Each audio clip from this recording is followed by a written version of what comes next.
Señores, estamos de regreso con Matinal. Gracias por seguir en sintonía. Le damos la bienvenida a nuestros primeros invitados del día. Se trata de Lady Blanco, coordinadora de participación ciudadana, y Gustavo Oliva, politólogo y sociólogo, a propósito de unos estudios de percepción que ha preparado Participación Ciudadana respecto a las leyes 33 y 18 de partidos, movimientos y agrupaciones políticas, así como la ley orgánica del régimen electoral. Bienvenidos ambos, un placer tenerles con nosotros. Muchas gracias. Bueno, hay que decir que ustedes hicieron un proyecto a partir de lo que ha quedado.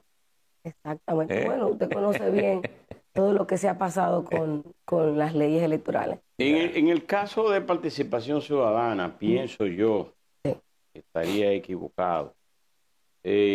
Aunque es un estudio de percepción, no busca que los partidos políticos se deterioren, porque eso forma parte de la democracia del país. Mira, Caminero se refiere a la información que llamó mucho la atención recientemente respecto a que el digamos, 20, la 42% reducción del afecto de la ciudadanía respecto a los partidos políticos. Mira, el 42% de la población dice que se puede haber democracia sin partidos políticos. Y eso es bastante preocupante. Por eso nosotros hicimos este informe, que es un levantamiento que es parte del proyecto de observación electoral que tenía Participación Ciudadana y que viene cerrando ya con este informe que hacemos en conjunto con CIPAF y con el aporte de la Unión Europea. Ciertamente se puede pensar que es así, pero la verdad es que nosotros como Participación Ciudadana entendemos que los partidos son piezas clave en la democracia y sin partido no podemos hablar de la democracia. Ahora bien, en la medida en que los partidos están fortalecidos, que tienen transparencia, que tienen legitimidad, que aparte de eso, hasta dentro de sus propias cúpulas y dentro de sus partidos hay democracia interna, en esa misma medida pues se fortalece hacia afuera la democracia. No es una percepción, lo vimos ya con los niveles de abstención. Entonces yo creo que este es un llamado a los partidos políticos de un tema de reflexión que tienen que hacer mea culpa y que tienen que hacer de vigilancia interna. Ahora, de qué está pasando con esa desafección política. Pero también como ciudadanos tenemos que llamar a la reflexión. ¿Ustedes hacen un estudio, solo un estudio, o además del estudio hacen una propuesta de una nueva ley de partidos políticos? Bueno, en el estudio, que obviamente Gustavo estará aquí conversando también, en el estudio lo que hacemos es un levantamiento de las dificultades que tienen ambas leyes y los retos y retrocesos que hay. Sin embargo, también planteamos en el mismo estudio pues mejoras al sistema, como por ejemplo el tema del financiamiento, el tema de la transparencia, la pluralidad, la participación. En el financiamiento, ¿qué plantean ustedes?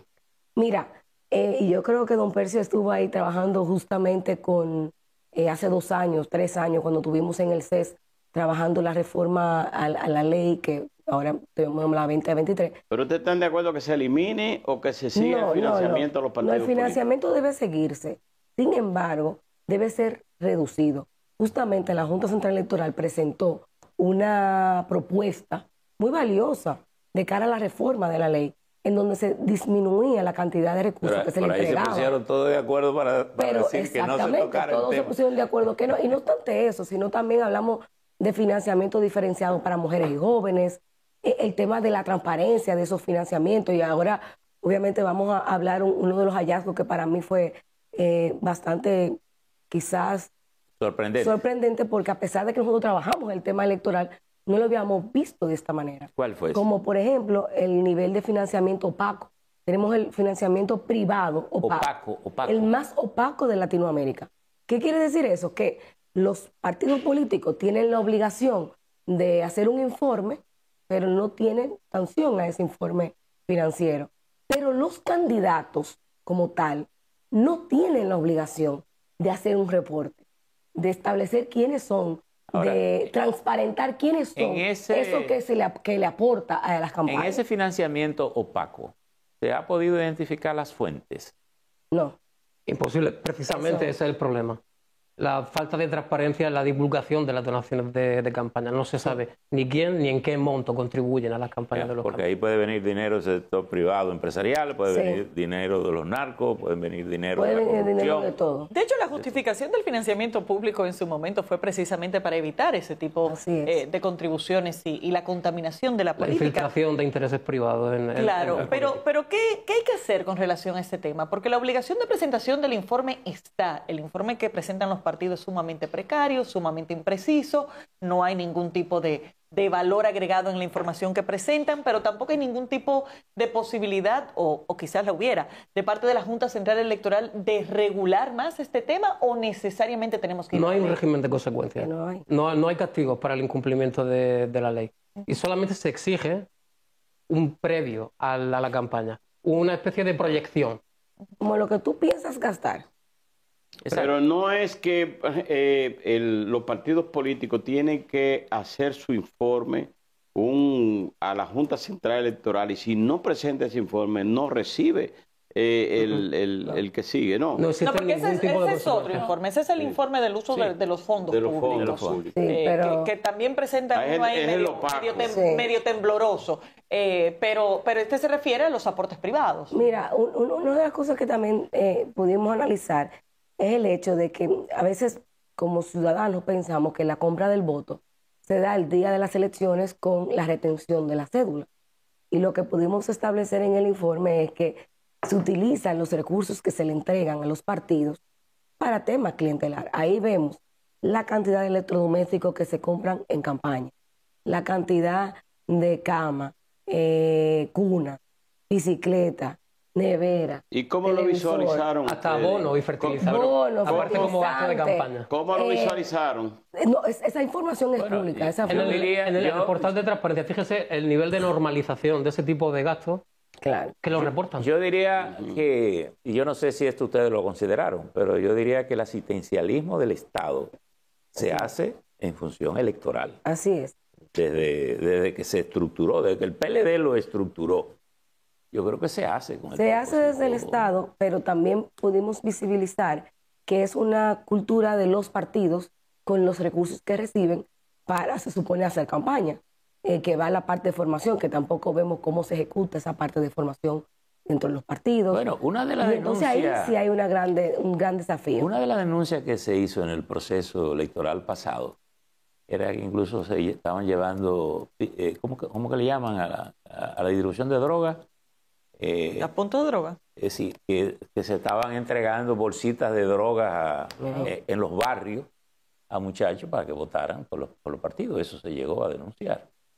Desde el punto de vista de la integridad de estas leyes, bueno, no sé si Gustavo tiene mucho tiempo en el país, pero aquí siempre decimos que esta es la ley más chapeada por el Tribunal Constitucional. Sí, le digo eso. A cada rato hay que darle un machetazo por un sitio nuevo. Entonces, podemos hablar de lo que queda de la ley de partidos.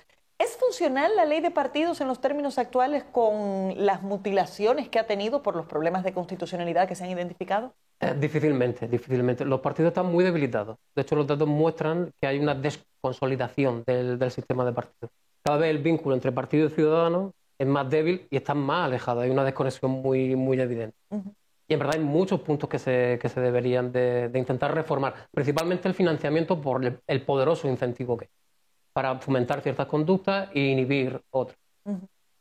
¿Qué recomiendan ustedes en sentido general para evitar estas situaciones de los partidos políticos, pero también que no desaparezca? No es recomendable. Es decir, ustedes en el estudio, las conclusiones, ¿hacen algunas sugerencias que pueda servir hay un listado para una nueva ley? De propuestas de reforma. No una nueva ley, sino elementos de la ley. Como por ejemplo el financiamiento, el umbral de acceso al financiamiento. Hoy en día el umbral está situado en el 0.01%. Sí, 500 votos sirven Gustavo, porque fíjate, para recibir financiamiento. Lady ha mencionado la mesa del CE, que era la que se celebró en la Junta Central Electoral. Y avanzamos un poco porque la Junta tenía una propuesta específica. Sin embargo, el gobierno y los partidos de oposición se unificaron de manera inseparable para saber lo que no se iba a tocar. Financiamiento que no se metieran con eso y nadie quiso aprobar absolutamente nada. El oligopolio. Es más, ni siquiera tocarlo para que no hubiese cambio, que no se toque, eso se sacó de la agenda. Entonces, por eso es importante. ¿Cuál sería una propuesta que se maneje? A ver si los propios partidos, que además controlan el Congreso, pudieran ser capaces de su propia supervivencia. De la racionalidad de la existencia del partido para establecer algún orden. Desde esa racionalidad de la resistencia al cambio y de mantener el status quo, no hay ninguna propuesta que les vaya a parecer razonable y asimilable. Pero depende de su supervivencia. La pregunta es, ¿hay conciencia de eso? Bueno, nos toca hacer esto parte del trabajo. Nosotros no solamente estamos en los medios de comunicación, sino vamos a tener incidencias con los presidentes de los diferentes partidos, así también como el Senado y la Cámara de Diputados. ¿Este estudio ha incluido contacto con las altas dirigencias de los partidos como para tomar datos, tener impresiones? No, no ha habido trabajo de campo, son todas fuentes secundarias. Okay. Está basada en datos de encuestas regionales, Latinobarómetro, Barómetro de las Américas y los indicadores de democracia del Varieties of Democracy, del proyecto internacional sobre democracia de la Universidad de Göteborg. El tema de la desafección política, ¿cómo puede enfrentarse de alguna manera? Sin cambio, es la forma en la que los partidos hacen política. Cambios tiene que haber, pero ¿cuáles serían los puntos críticos que desde el punto de vista de la ciudadanía están generando esa desafección? La clave es el tipo de política, la política clientelar. Es un sistema que lleva instaurado 30 años, ha servido para evitar el conflicto, a dar mucha estabilidad política al país, pero está obsoleto. Cada vez hay una brecha más grande entre el tipo de sociedad y el tipo de sistema político. La economía, vamos creciendo. El hecho de que haya una clase media urbana más consolidada hace que esa clase media urbana más consolidada tenga más criterios a la hora de ejercer su voto y muchas veces no se siente parte de los procesos ni identificado con ninguno de los actores claves. Entonces ahí pero hay que decir también que los incumplimientos de las promesas políticas es un incentivo.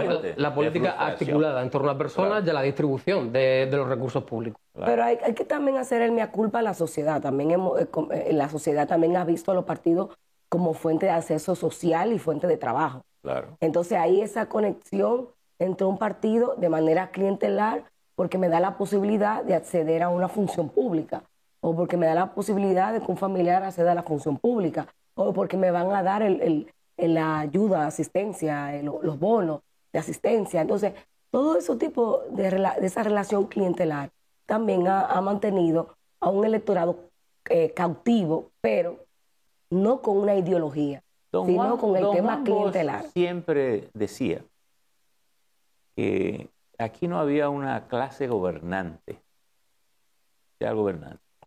Y uno observa que el mismo empresariado nacional, históricamente, ha preferido estar en la sombra de los partidos y de los líderes políticos y no salir al frente, no solo a gobernar, sino también a fijar posiciones claras sobre el modelo económico y las reglas de juego, ¿no? Claros en el desarrollo económico y social.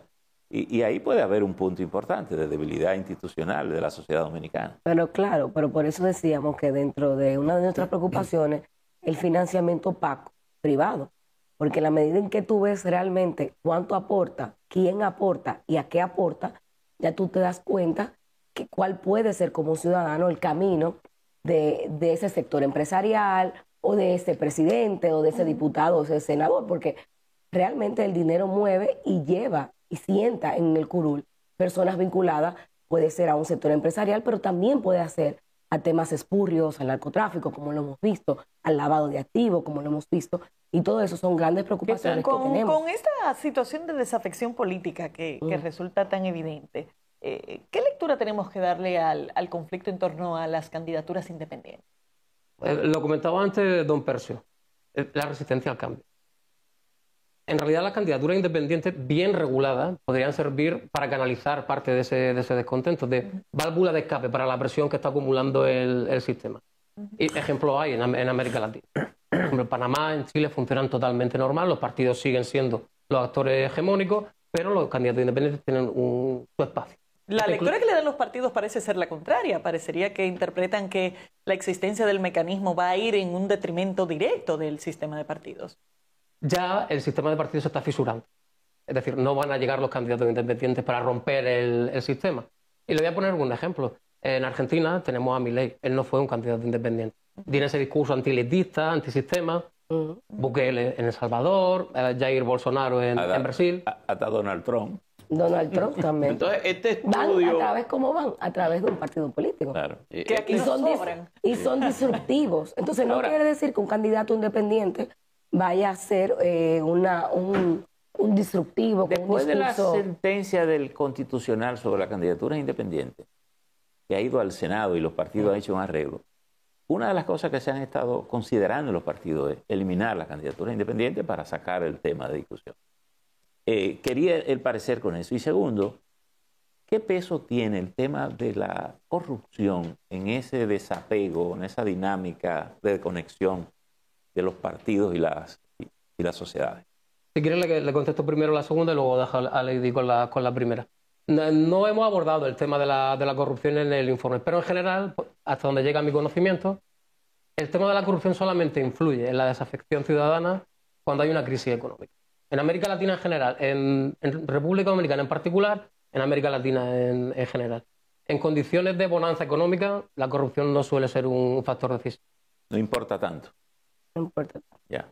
El tema de los plazos de la ley de partidos vuelve a colocarse sobre el tapete en cada proceso electoral y en este caso el PLD es que viene protagonizando irónicamente unos afanes anticipados. ¿Cuál es la posición de Participación Ciudadana? Porque parecería que estos plazos en términos prácticos, lo que tiene que ver con los procesos internos y la elección de candidatos, al final no le funcionan a los partidos políticos. Mira, voy a responderle primero y digo, con relación a las candidaturas independientes y a la sentencia del tribunal, el tribunal es la máxima autoridad. Y ya el tribunal dijo que las candidaturas independientes existen. Obviamente, extralimitándose quizás de su función, porque el Tribunal Constitucional no tiene función legislativa, pero lo que le corresponde ya ahora mismo a la Cámara de Diputados, al Congreso, es legislarla. Ahora, lo que sabemos es, y lo hemos visto en los diferentes estudios y comparativos de los diferentes países, es que se legislan y se ponen de manera cosmética. Y cuando tú vas a ver en la práctica, es imposible participar como candidato independiente. Pasa en El Salvador y en Honduras, que son cosméticas, están en la ley, establecen unos requisitos, pero en la práctica se hacen imposible participar. Y lo que hemos visto justamente con el mismo proyecto que presentó la Junta, porque todo parte del proyecto que presenta la Junta, si lo vemos como lo desarrolló la Junta, es imposible que un candidato independiente pueda participar buscando el 2% de los votos válidos emitidos, 30 días para llenar el listado de inscripción en esas candidaturas, el otro es sin recursos, o sea, son varias limitantes que si va al Constitucional otra vez, va a ser declarada inconstitucional la misma ley que va a llevar el Congreso. Entonces vamos a estar en este círculo vicioso. Tendrá un trabajo bien complejo realmente el Congreso. En el caso... Con relación, con relación a su pregunta, que me parece bastante importante, es que tenemos una constante modificación de las leyes. Una constante modificación. Hemos tenido en más de 20 años, hemos tenido 2 modificaciones al año de las leyes electorales. Y ahí tú te das cuenta si tenemos una visión largoplacista del Estado, si hay una visión de consenso, si hay una visión realmente de consolidar el sistema de partido y el sistema electoral, que cada 2 años tenemos que estar hablando de una reforma electoral. Y eso obviamente nos genera preocupación. Con el tema de las formas de hacer campaña, la ley es clara y establece los plazos de apertura a las campañas y establece claramente cuáles son los plazos para los trabajos internos de elección de las candidaturas. Ya el Tribunal Superior Electoral le prohibió al PLD poder hacer un proceso interno porque está claro que la ley lo establece y establece cuáles son los plazos. Pero ¿qué me preocupa más? No quizás el trabajo interno del partido del PLD, me preocupa más lo que estamos viendo en el partido oficial. Ya hay claramente candidaturas candidaturas que están al margen de la ley, porque independientemente tengan una función pública, son funcionarios públicos que no deberían estar haciendo campaña, deberían estar enfocándose en su función de servicio público, y estamos viendo ya que hay más de 10 candidatos. Justamente ayer creo que otro candidato y dijo. Faltan todavía. Y entonces estamos en este juego que llega al hartazgo de la sociedad dominicana.